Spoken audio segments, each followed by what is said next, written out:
what's causing the suicide issues? Like, can it be summarized, and is it evolving? Is it changing and growing? Is that what you're seeing through this process of doing this too? You're seeing it? On average in North America, there's 50,000 suicides a year. It's a lot. It's a lot. Yeah. And 75% of that is men's. Does Calgary have supports for men outside of this little kumbaya we're having right now? Yeah, there's no something specific for men's mental health, nothing specific for suicide prevention. Do you cut like a short of the short as promotional? We're hoping to do that, right, to get people hyped. And again, the plan is to come in, once the movie is finished, do screenings across Canada and hopefully United States, ticketed events, so we can donate into mental health associations.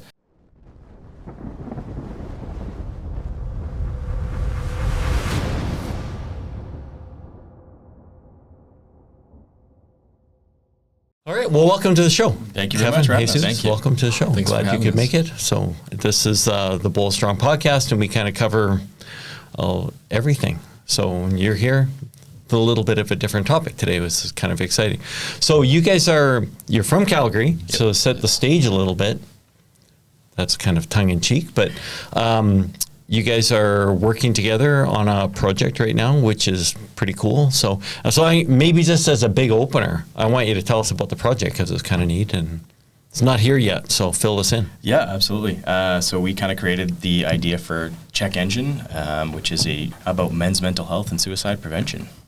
Yeah, it's a project really close to the heart. We wrote it based on personal experiences, and we just felt the necessity to communicate that message, and we're hoping to get well received.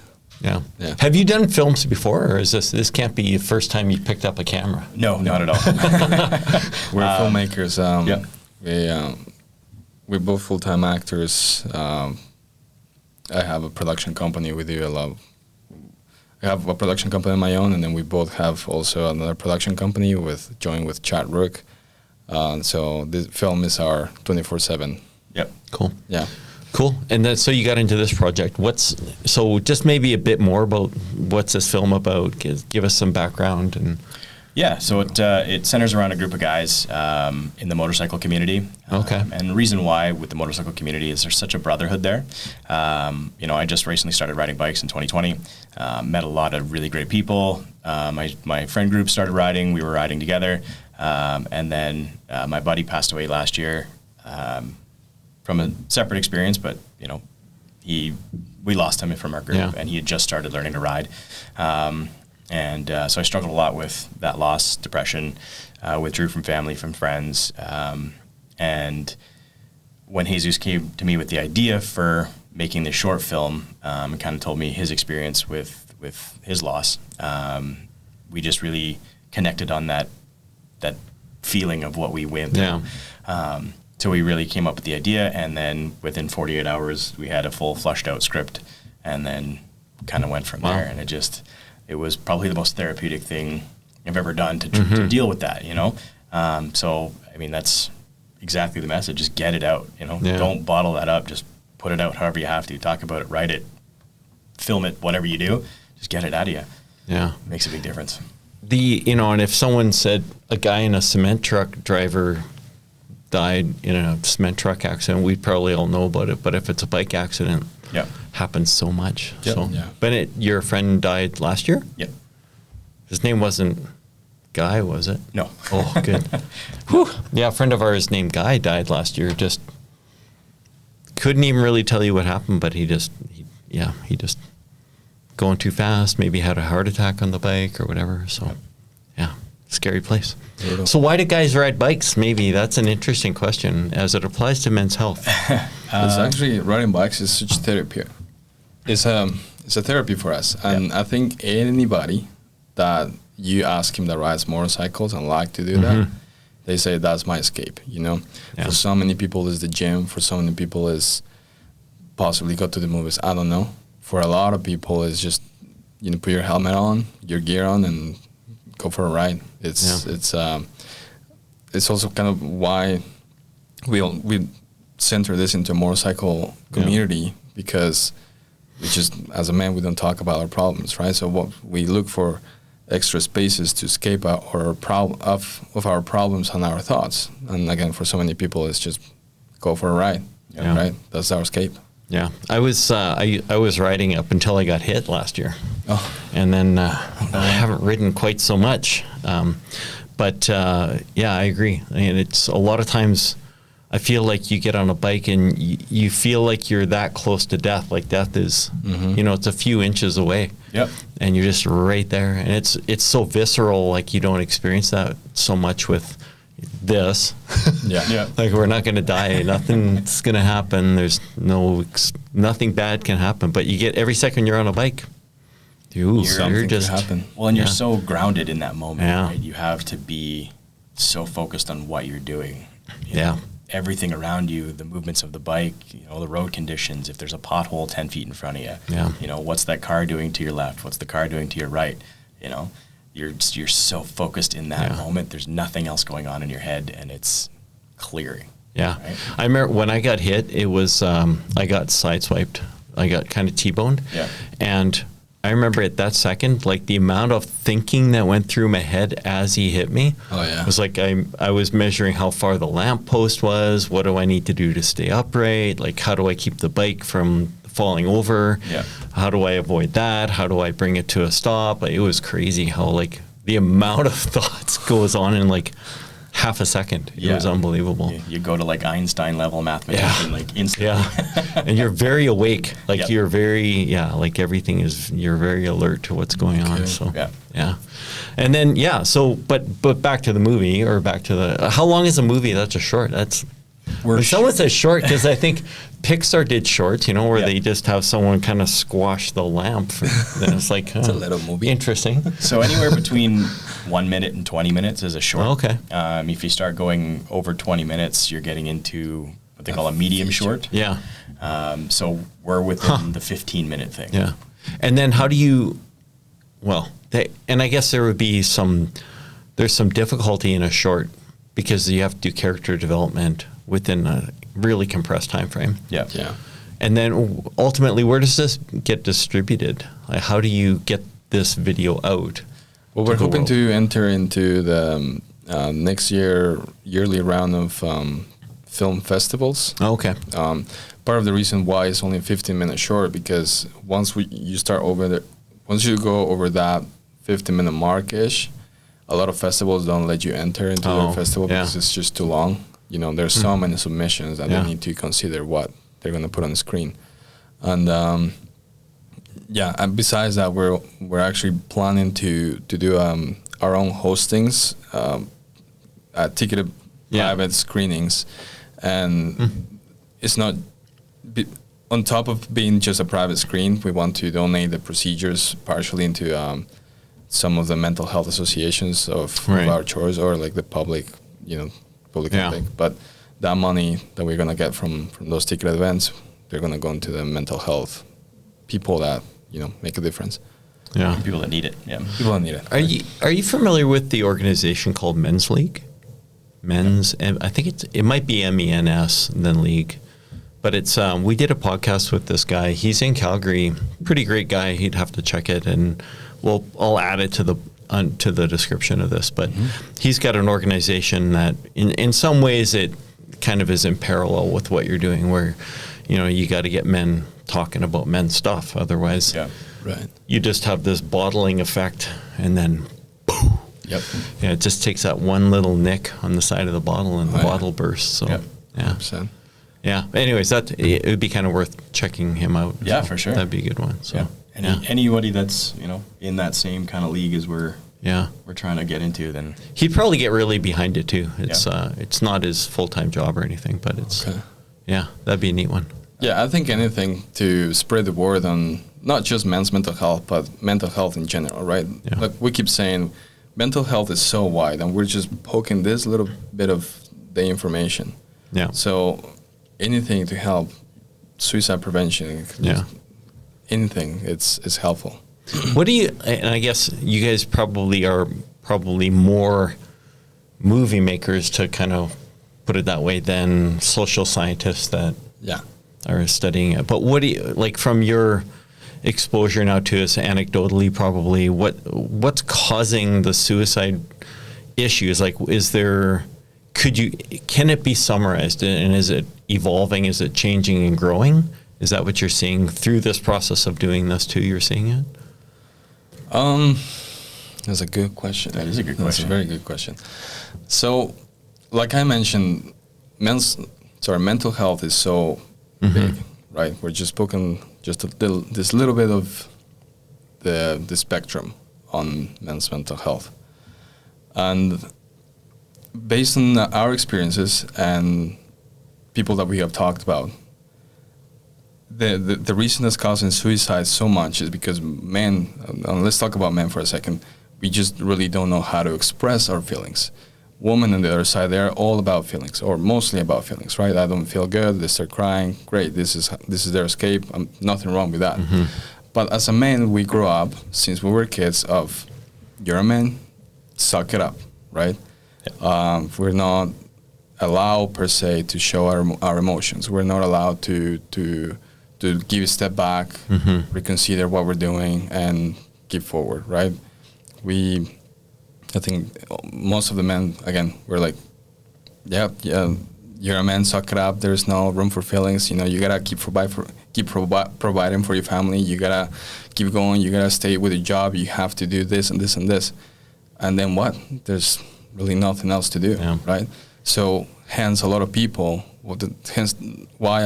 is like, I just don't know what to do, and they commit suicide. They become alcoholic, drug addicts, so many things.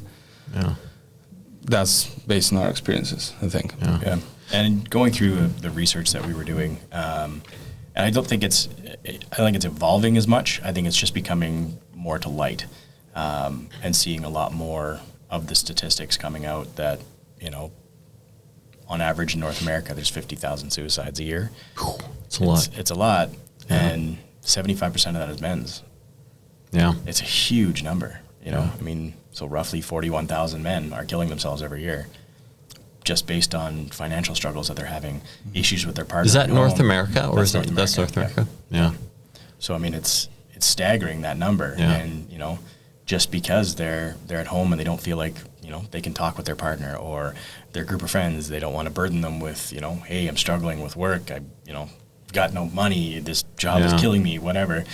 But they don't have that outlet, and then it's just bottled until the one day they're like, here's my option.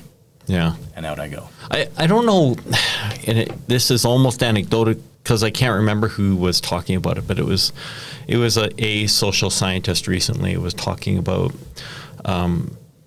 primarily men's suicide, because that's the larger portion of the stats anyways. Yeah. But about how, especially as the economy has gotten tough and it's harder to exist the way we were existing 15 years ago. Things change. We haven't really adapted properly. And there's a lot of men that just get to a point of like, they're almost doing like an accounting sort of analysis of life. And it's like, my life isn't worth this. So it's just not worth it. I'm out. Yeah. And they're just like making this rational decision almost of there's no value in what I'm bringing. It's too hard. It's too much work. And yeah, that's crazy. Yeah, it's wild. Yeah. There's an interesting book. I don't know if you're into reading books or not, but this is a book I go to occasionally when I'm feeling dumb. And it was written by Emil Durkheim so long ago, and it's called Suicide. And it's a real classic book, and if you took university sociology, you probably would have had to have read it. It's a fascinating book, and it talks about the stats between countries, religions, about suicide rates as it applies to it, and that's a fascinating read. But he uses big words. You have to have a dictionary. It's tough, man. It is tough. It's hard to get through, and you will feel like you didn't learn anything in school after you finish reading it. So really wonderful. Yeah, but it's a good book. It's really totally worth reading. So you have two books at the same time? Oh yeah, absolutely have to. Yeah, absolutely have to. So, and it probably, at the end, it gives no real statement about how to fix anything. It's just purely statistical research on kind of the numbers. Yeah. So as opposed to the causalities necessarily, and kind of the downstream effects of suicides, which can be terrible. So yeah. Yeah, I mean, and that's something we're seeing too, is seeing all these statistics and what's happening. We're not seeing an influx of, okay, this is how you can deal with it. Yeah. There's not as much outreach support for men. A lot of guys will go, hey, I'm struggling with this. Okay, here's your prescription, take your medication. Yeah. Like, at the micro level in Calgary, does Calgary have supports for men outside of this little kumbaya we're having right now? There's small groups, but it's not just men's mental health focused. It's around addictions and that kind of thing, right? So they kind of deal with the whole gamut of it, but it's not a direct focus on one thing. Yeah, there's no something specific for men's mental health. Yeah. Nothing specific for suicide prevention or anything like that. Like he says, just, you're struggling with alcohol, okay, call this line and that's it. It's like we fix obvious stuff, like, oh, you're homeless and you've OD'd on drugs. Yeah. Well, we know we need to fix you, but it's the other stuff. Exactly. It would be interesting actually to see, and this would be like, I don't know, it would be tough to do in a short movie because, in the trailers of movies, they always have these like really cool facts that people want. But it would be interesting to see if how many men or women, I guess you could combine the two, of how many people who commit suicide are addicted to drugs of some format or another, like as a percentage, and if that's ever changed over time. That'd be interesting, because like it would be easy to envision someone who's completely addicted, who's disassociated with reality, committing suicide, and we can't really make sense of it. But someone who's us, like who's coming to work every day doing what we do, and it's like, oh, Doug committed suicide, and I was like, it doesn't even make sense. Totally. So, yeah. And because we don't even talk about it mostly, I don't even know what you're struggling with, and then that's such a good point. We should take a look into that, because that's a really good, interesting fact. Yeah. Because like it would make sense, like if someone's addicted to drugs, and you would be tough to, maybe if someone's addicted to fentanyl, and then, how close are they? You'd have to create some weird metric about how close someone is to wanting to die anyways, versus, they're going to keep going every day. They get up, they're in search of whatever's giving them their fix. But, and if someone said, are you okay if you die from this? And, it'd be an interesting range of absolutely not to, it's the risk. It is what it is, Yeah. That would be interesting. Totally. It is. I don't know. Now you get me thinking. Suddenly it's going to be a sequel. Now the gears start turning. Yeah. And I guess maybe to take out of to move away from the dark side of the movie, because it's probably a lovely movie that does it have a good message in the end? It does. Yeah. That's really good. Yeah, I think based on the script revisions that we've done and all this stuff, that how we play in our head, Kevin and I talk about, oh, what if we do this? It would be so cool. Can you imagine we put a light in this? Talk like a real filmmaker. I think it's gonna be very impactful on the people. I think it's gonna be on the edge of their seat, just to wonder what's gonna happen. Yeah. But again, the goal is to deliver the message, right?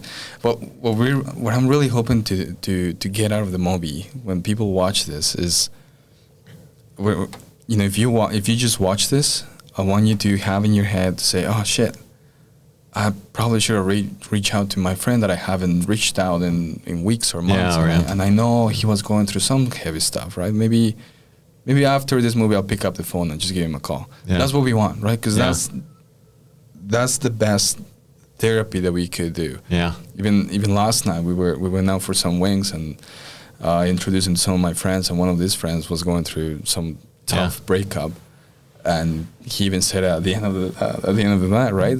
This was great, guys. Thank you so much for listening to me. And we're like, you don't have to pay $200 for a shrink. We're here for you, right? So just crushing wings and a beer, and it helps. It really helps. Yeah, that's probably what men need to be better at, right? Absolutely. You've probably seen on YouTube, there's this will seem like pretty far away from the topic. In YouTube, have you guys been to Vegas, right? In Vegas, there's these long escalators that there's two escalators, one up, one down, and people coming down, and there's lots of YouTube shorts or little videos where someone pokes someone going the opposite direction, and there's, that. I just literally, maybe just a couple hours ago, saw this one where there was a guy going up the escalator and like maybe 4 or 5 guys, young guys, coming down the escalator, and the guy had a bouquet of flowers and a note, and he handed it to this one kid as they went by, and the kid was probably like 17, and the other guy, of course, vanishes, right? They get to the bottom, and he reads the note, and he just breaks into tears, and the note was something to the effect of, I know you're going to get through all the hard things that you're dealing with right now that you're not talking about. Yeah. And oh my goodness, like I actually probably started tearing up a bit. It was good. Like that small amount of like positive reinforcement just goes so far with people. Yeah, it was amazing. The flowers probably were a little unnecessary, but it was kind of it made it bigger, you know. You made it entertaining. Yeah, it was interesting. Yeah. And you probably could have handed that to 3/4 of the population, like that note. Yeah. And probably had a similar reaction, which is kind of scary. Oh, yeah. Yep. Yeah, I wonder sometimes if it would be interesting to do like some sort of, you see people at intersections doing research on traffic lights and stuff. Yeah. It would be interesting to see how much over the last like 20 years road rage has changed by people with bottled up, like, because we always say, well, I'm not going to yell at you right here, but I'm definitely going to yell at you if you cut me off on the roadway. Oh, yeah. And I wonder if that's changed much over the years, because, like, I don't know, maybe it's a distance away from men's mental health, but, like, there's got to be some point. It's kind of like Fight Club, like, it's an opportunity to rage a little bit in the safety of your own vehicle. Yeah. I mean, I ride the bike and I'll do it, I mean, that's more so like my life is on the line. If you cut me off or you get too close, I will absolutely punch your window. Yeah, it's interesting. Maybe it's the whole, it was almost like, it's almost like the movie Fight Club, because that guy had some serious bottled up stuff. Oh, yeah. And Fight Club was the outlet to... That was his escape. The escape. So, pretty nuts. So, what bike are you riding? I'm riding an Indian Pursuit. Indian Pursuit? It's a big I don't even know touring what it bagger. is. Yeah. Oh, is it? Okay. Yeah. It's a car. It's not a bike. It's a beauty. It's a beauty. Nice. Yeah. Maybe it's harder to get hit on those. I don't know. You know what? I mean, it's a big machine, and I mean, I'm not a little guy, so it's not hard to see me on the road, but man, people just don't pay attention. Yeah. It's wild. Yeah. And loud pipes don't help, apparently. He actually doesn't. You see everybody. Sometimes I do this where I'm driving and I keep looking at people, not because I want to look at them, but to see if they're paying attention. I tell you, man, more than 50% of what I see roughly, they're always on their phone. It's brutal. Yeah. It's just not good, Did they saw me even coming on their left or something? Did they see a bike? Yeah. It's just... No, not at all. It's crazy. It's funny because once you ride a motorcycle, I think once you learn how to ride and you're on the road on the motorcycle, you become more aware of what you're doing. You're even hyper aware. Even on an actual vehicle in a car, you're just not on your phone anymore. You're putting more attention what's going on. Everybody should ride a bike. 100%. That's what we do. Yeah. You'll learn real quick. I put my kids on a scooter when they were 14, because you can ride a scooter on the road at 14, which is shocking. Yep. And they became better drivers because of it, for sure. Like, they just were way more road aware than 100% than otherwise. So. Oh, yeah. Yeah, it's a good thing. I recommend to everyone. Absolutely. It's Put a brilliant. kid on scooters. Get a motorcycle. Make them do it. Yeah, absolutely. So what about, we were kind of talking off screen a little bit about the Calgary filming environment. And it's, I think Calgary's always had a reasonable environment for the movie filming environment. Is it like, how would it compare to Vancouver, let's say? Vancouver's always going to be North Hollywood. Why? Why is it different? Just the tax credits that they get. It's better than what we get here. Financial. Yeah. The weather. The weather. A lot more filming opportunities that way. Not so much the vistas that they have. I mean, we have it, and I think we have a lot more. But the tax credits that they get, it's easier for them to bring that up, and they've been around longer with the bigger shows. Yeah. But we definitely are taking a chunk of their business. You know, I mean, with Last of Us coming here, it was huge for the city. And Really? They're making a comeback. They're coming back to us, right? For Really? season 3 Wow. and 4. Oh, wow.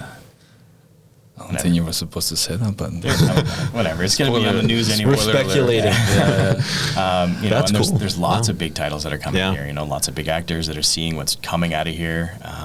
Peter Dinklage just did a show called Thicket, and he was on a talk show talking about how much his whole crew and cast loved being here. You know, the sights, the sounds, everything. The food was amazing. Yeah. You know, so there's a lot of hype around the city and what it can offer for filmmakers. Yeah. I think the earliest I remember of filming in Calgary was when Superman shot here. Yep. Back like 100 years ago, because our downtown was so compressed, which was neat. But then it just felt like, and maybe it's a thing we need to overcome, is it just feels like filming in Calgary has this, oh, well, you're going to film a Western? Or, Yeah. you know, like, oh, we're going to go to Calgary then, you know, like, it's like, Yeah, oh, yeah, man, it is. can we get past that? Because you go to Vancouver and it's like, oh, what are you going to film? Well, it's going to be a Hallmark. car chase and Yeah. it's going to be, there's going to be a explosion and we're going to rob banks and it's going to be pretty amazing. But Yeah. like, why can't we do that in Calgary? It's getting there though. It's Yeah. getting there. Yeah. Like Kevin said, I think The Last of Us was just Yeah. the little bit that we needed for Right. the world to see Calgary and Alberta in general. And like you said, okay, he spoiled it, but The Last of Us coming back.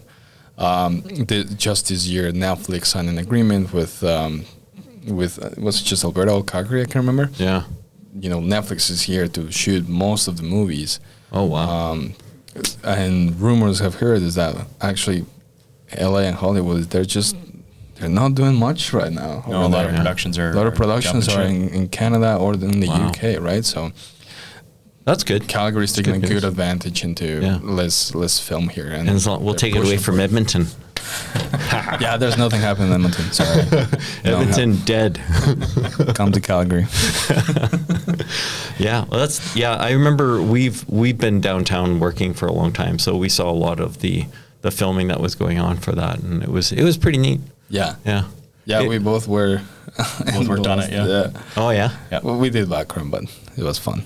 Yeah. It's really fun. That's pretty great. I worked in Vancouver on and off, you know, so I'd be there quite a bit. And what was fun in Vancouver was, you know, at the end of the business day, downtown Vancouver becomes a movie set. And it's like, what the heck? Like, everything is like, you can't walk these roads, and they're going to cover the whole roadway. Yeah. And like artificial light it. It was amazing. Like, Oh, yeah. that'd be great to have that in Calgary. If we can get to that point, that'd be terrific. I'm pretty sure it's going to happen. We're gonna. in a very short period of time. Yeah, and I was mentioning to Kevin, there's a friend of mine, he was working on these huge sound stages out on the east side of town, and they're big, like really, really big, and they've been picked up by, I don't even know, I don't have any of the details, but they've been being picked up recently by some big producers, and yeah. Well, even So that's Leonardo DiCaprio just announced he's going to be doing a production here. Oh, really? In the coming months. So. Yeah, he's producing a movie? Yeah. Yeah. Really? So Oh, that's cool. just having him, I think it's just huge. You know, Yeah. Yeah. I think Alberta is just becoming more, or sorry, people in, say, Hollywood, they're becoming more aware of Calgary. Yeah. Now it's on their map. Now it's like, oh, shit, where should we go? Yeah. And it's also huge for them down in the States because there's really not stopping the government of Canada. They don't put any stops for American actors to come and work here. Oh, really? Yeah. There's literally nothing. Oh. If you want to come here, Yeah. you work. But on the other hand, Canadians going to the U.S. it's almost impossible to It's do it, crazy. right? Really? Yeah. Wow. But just having that coming from the States over here, I think is huge. Yeah. Like, unless you're like a big name on a title card, you know, then Yeah. they'll get your green card like yeah. that. Yeah, yeah. But if, you know, you're just a no name and they're like, oh, yeah, we want you to work on the show. Here's all the steps to get your visa. Yeah, right. Good luck. We'll see you in 6 years. Yeah. Is that protectionist, or is that like, why would that happen? It's 100%. I mean, Really? you know, the union, SAG-AFTRA, Oh, is really yeah. focused on making sure their actors are working. Right. You know, and that's, I fully agree with that. Like, make your actors work, but our union should be doing the same for us. Yeah. You know, I mean, those same things should be their focus. You know, get Canadian actors working on projects here in Canada. Right. If they're bringing their project up, why is it, already cast with American talent when you have so much talent here? Yeah. Was River Run Through It filmed in Calgary, or was that in Montana? Or did it have River Runs Through It? That's like Brad Pitt and I think that was others. Montana. Yeah, Was Montana. Montana. Felt like Alberta. We're just Montana North. Basically, yeah. Cheaper here anyways. Yeah, so. come up there. Tax credits. Yeah. Better mountains. Very mountains. Yeah. We're nicer. Oh man. So when is the movie that you guys are doing? It's called Check Engine. Yes. So and we're gonna put some connects to it at the bottom. But when's it due out? Like is it targeting like a festival? What do you call it? Yeah, a few festivals. Yeah. So we're going to picture on 20 days, 20 or so days, September 20th. Mm-hmm. It's a 3 to 4 day production. And then we're hoping to have the final edit by the end of the year, hopefully. Because that will allow us to enter a lot of festival runs, right? You obviously have to pay for it and everything, but again, it's a good project. We have really strong beliefs in it, and I don't see why festivals will not accept it. Right. Besides the amazing crew that we have amazing cast. I mean, Kevin is our lead actor. We have LA recognized actor and producer Chad Brook.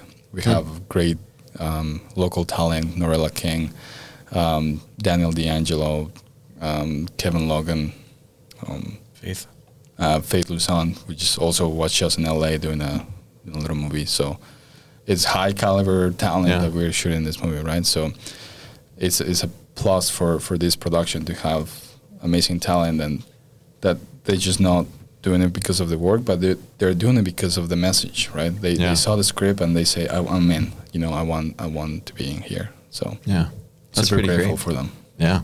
Totally. What makes it hard? Like when you're doing this project, obviously it's not free to film. Everything costs.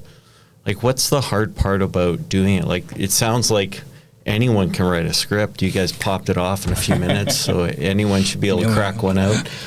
But why does it take as long as it does, and why does it take? Like, what's it taking to get it over the finish line? Well, the tough part is to get the money, right? Yeah. Like you said, anybody can write a script, and anybody can pick up a camera nowadays, or even film it with your phone. There's people that have shot little movies on their phone. Right. It's a great tool. But I think to have a professional production with professional actors, with professional crew, it requires money, right? Anything from paying union actors, because all of the actors are unionized, right? Which is great. The union sets the rates, so you have to pay the actors those rates. And I mean, the crew, we're shooting for 4 days. I mean, everybody's got to eat and pay rent, right? You don't want to ask for their free time. Although a lot of people actually, we've been thankful for them that they say, yeah, you know what, I'll do this because it's a great project and don't worry about paying me. Right. Super thankful, but we still want to pay, right? And, production days for people that's not aware is, for crew is at least 12 hours days. Yeah. For cast is somewhere between 8 and 10, depending on the scenes. And you get hungry, right? You need water, you need crafty, you still need to pay for permit locations, permit with ACTRA. You still need to pay for the runs on the festivals. All those little bits cost a lot of money, and to make that level of high production, you need coin. Yeah. Right? So and you guys are kind of in that mode now of fundraising. Yeah, we're trying to. We're running a fundraiser for the film. Again, this is just everything was written because of personal experiences, right? So we start from scratch. Yeah. So we're hoping to get the support from the people to donate in the project and make it happen, right? Make it happen and reach those years that really needs to be reached. Right. Again, like I was saying earlier today, we're hoping that when people watch this in the theater or at their home, in their computer, is to literally say, oh shit, I should call my buddy, I should call this, right? That's what we're trying to do. And with the help of the people, That was an interesting model that was it Sound of Freedom did, where they had that pay it forward environment where I could buy tickets for 3 people. Oh yeah. Yeah, and then that kind of financed viewership, which was really interesting going forward. So maybe consider that. Well, So, yeah. We're honestly open to any kind of ideas. There's so many people that have come and say, "Hey, why don't you do this? Why don't you come to the podcast and talk about it?" Right. So we have received amazing support from a lot of people, and thanks to them, we've been collecting money slowly, but we still need. Yeah, the community's been great for donations so far. It's been really, really good. Yeah. Maybe you could get Calgary Harley to pony up. Oh, you're driving the wrong bike, though. Yeah. We're talking with Indian right now, see Yeah. if they can. But not just Indian, other companies have supported us. Yeah. Odin MFG, they supplied all the motorcycle gear for the cast. Cool. Columbia supply also a lot of gear for the cast as well, for the non-riding scenes. Yeah. Other organizations have donated money. Also, other organizations can say, "Hey, you know what? We don't have sadly anything to give you right now, but we're doing this event. Why don't you come here and bring all your stuff, everything you need? We'll put you in the microphone. We'll encourage people to donate." And we've been collecting a lot of money from that. Wow. Well, not That's a lot, sorry. Yeah. It's been good. Yeah. Well, it's crazy. Like I can't imagine. You could probably do a movie on a small budget, but it would be on your phone. Well, right? this is small budget, trust me. So I've seen shorts being produced, in like $150 mark, $150,000 mark, and that's for a short. We're asking for 25,000. This really is nothing. Yeah. Right. Wow. Yeah. Drop in the bucket. Wow. Drop in the bucket. Yeah, we're bare bones in here. Yeah, it's amazing that so much of the time of the movie, like you're filming for 3 days, but then editing can take months. Yes. Is that the way it plays out? Yeah, Wow, it is. that's crazy. Yeah. But we have a great editor. She's Yeah. it's actually She's done a lot of work. It's a lot of work, yeah, because it's you have to cut into pieces, make sure that you got the right takes, make sure that when you reverse camera, it makes sense what you're watching, that you don't feel the cuts, and then you have to make sure that sound is okay, and then put music on top of it, then review with the director, review with producers, and then hopefully I'm not that kind of guy, but the director might say, "No, you know what? Let's just completely change this scene." I'm sure Be that guy. No, I'm not. Miranda's gonna do a great job, and I believe in that. Do you cut a trailer in advance? Like, do you cut like a short of the short?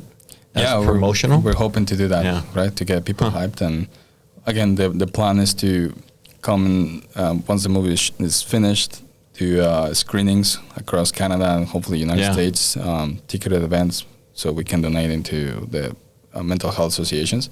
But with trailers, you'll create that kind of hype and say, "Oh, yeah." Looking forward to it. Yeah, that's what you'll go that's watch what this for sure, because it's a good message. Yeah. Yeah. Huh. Is there Calgary-based festivals that are film festivals that come? There's a couple. Yeah, there's Is there? more. Yeah, there's a few. There's a Calgary International Film Festival. Yeah, Rosie's Awards. I think. Calgary Independent Film. Like there's lots. Really? Yeah, Underground there's 5 or 6 that we Festival. can do here. But overall, I think there's like 20 or Yeah. Oh yeah, 5 there that is.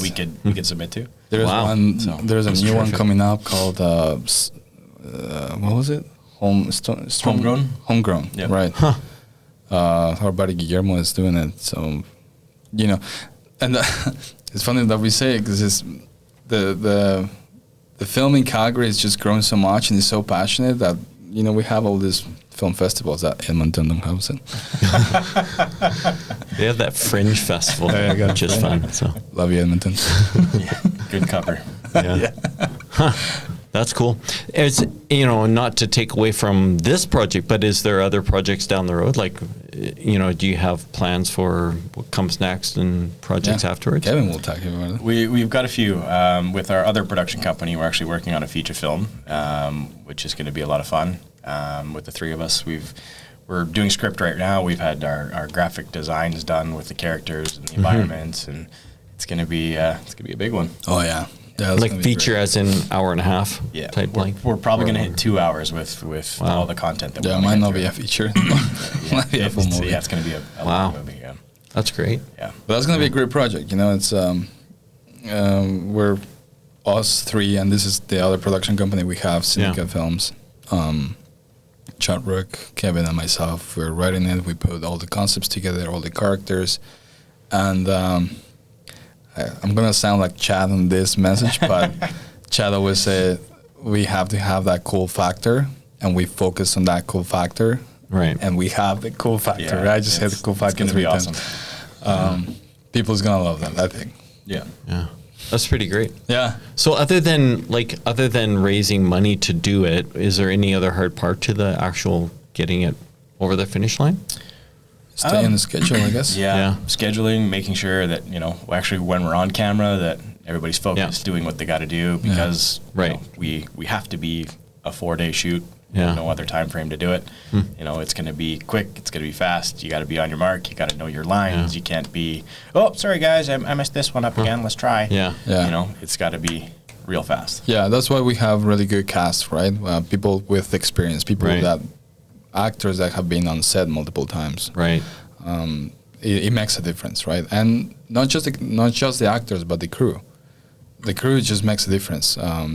Our first AD, Eric, you know, he's a professional guy. He will make sure that he might yell at us a little bit, but he will make sure that we're on time. Because cool. it's so easy when you're on set and you're making this scene and you're lighting everything, and then you look at the monitor and say, "Oh, this looks so cool. Let's just do it again."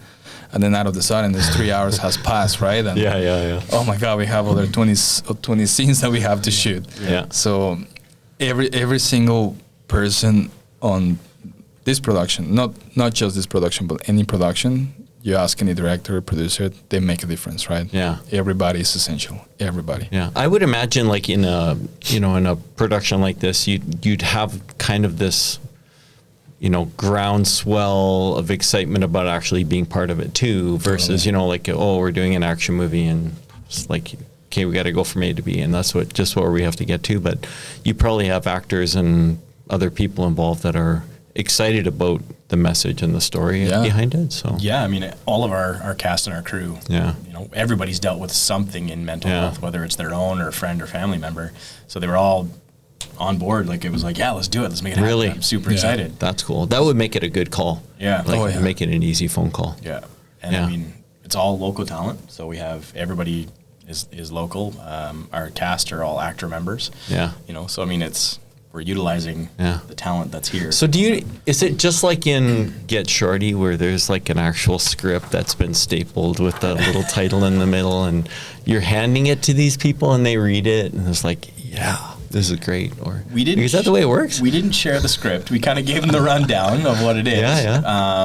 But a lot of the times, like for auditions that I've done, it's basically like that. Here's your script. Let's see what you got. And it's all highlighted, and you have to give it to them, and they read it. Really? Yeah, because we run auditions for Jenna. So Jenna is a character in the film. It plays his sister, and she only has one scene, but it's such a long and powerful scene that we felt that. Okay, we have to run an audition though, because this is kind of like the pinnacle of like we see. I just don't know how much I can spoil it, but once you see the scene with Jenna, you'll understand why shit's happening, right? So super thankful for everybody that audition, but because we received over maybe 30 auditions. Oh, easy over. Wow. Yeah. And some of them were great. We have more than a handful of people that we thought, okay, this is a great scene, right? At the end of the day, I know we picked the best actor that delivered what we were looking for. But you'll see the focus on a lot of people that were, they saw the script, they saw the breakdown, and they saw the scene, and they put so much effort, and some of the people actually cried on scene. It was just that's exciting. Yeah. I always wanted to be the guy in the credits that was like, man carrying tray in background or something like that. That could be me. If you need a guy to carry a tray in the background, I'm that guy. So just call me up. Hey, there's people that wants to do just that. There we go. Well, we might need mechanics. I mean, are you okay with carrying a wrench instead of a tray? Yeah, I'm very good. Very good on bikes. So yeah, no problem. Well, if you're interested, Absolutely. Actually, a casting call is going to come next week for a couple of background performers. Yeah. So you can throw me in the background. I'm good with background. let's do it. That would be great. Well, it's exciting. So the earliest we could possibly see it is January, realistically, right? Like that's somewhere the earliest there, we're gonna see it. So Yeah. I don't think before Christmas because people is focused on Christmas too. yeah. That's So right. possibly January, yes. Yeah, that's exciting. And so, and then when you get into the marketing of it, is the marketing going to, like, there's always backstory to a reason that you even are thinking about this. Like, it came up, there was a reason. Does that become part of the marketing, or is the movie standalone and you see what you see and there's no, like, I think that is it going to be based on a true story? Is that the first line you're going to see? Maybe. I don't know if we're going to go that far. Like, I mean, we've taken Inspired by? Inspired by. Inspired by, for sure. Just, the things that we talked about and how the story came up. Yes, it's based on something that happened, but we changed a lot of the details, obviously, for, protection of the family and whatnot. But I guess inspired by would be the way to go. Yeah, it is. That's $10. If you use Background. Very much. We'll negotiate. Yeah, that's good. Because, I think that draws people to things too, when it's inspired by something, and then there's some depth, and then people can go dig around and find stuff to it too. So. Yeah, totally. Yeah, crazy. Well, listen, you guys are busy. Hopefully you're busy, so I don't want to chew up all of your time, but I want to hear more about how it's going as it's going. Like, when do you guys get into shooting? That's in September 20th. September 20th. Okay. So that would be cool to, like, I don't know. You know what would be super cool is to come out on set. I was just going to say, if you're, because we're shooting for about 4 days, so if you want to come and to set and meet the cast, meet the crew, I'll bring the mic. Just being here, bring some microphones. What do you think? Yeah. You're welcome to interview some of the cast when they're not on screen. Yeah. So that'd be cool. Yeah, this is honestly my invitation to tell you. Yeah. Okay. If you want to That'd come, be fun. We'll definitely stay in touch. I'll hook you guys up with a few people too. I mentioned that men's league, which is fun. Sure. And then there's another lady that you should meet too. So that'd be great. Thank you. Yeah, awesome. All right, well, thanks guys. Thanks for coming out. Thank you very much. Loved having you, and we'll looking really forward to seeing what's going to happen. Thanks it's going to so be much. exciting. Thanks for having us. All right, thanks guys. All right. Thank you.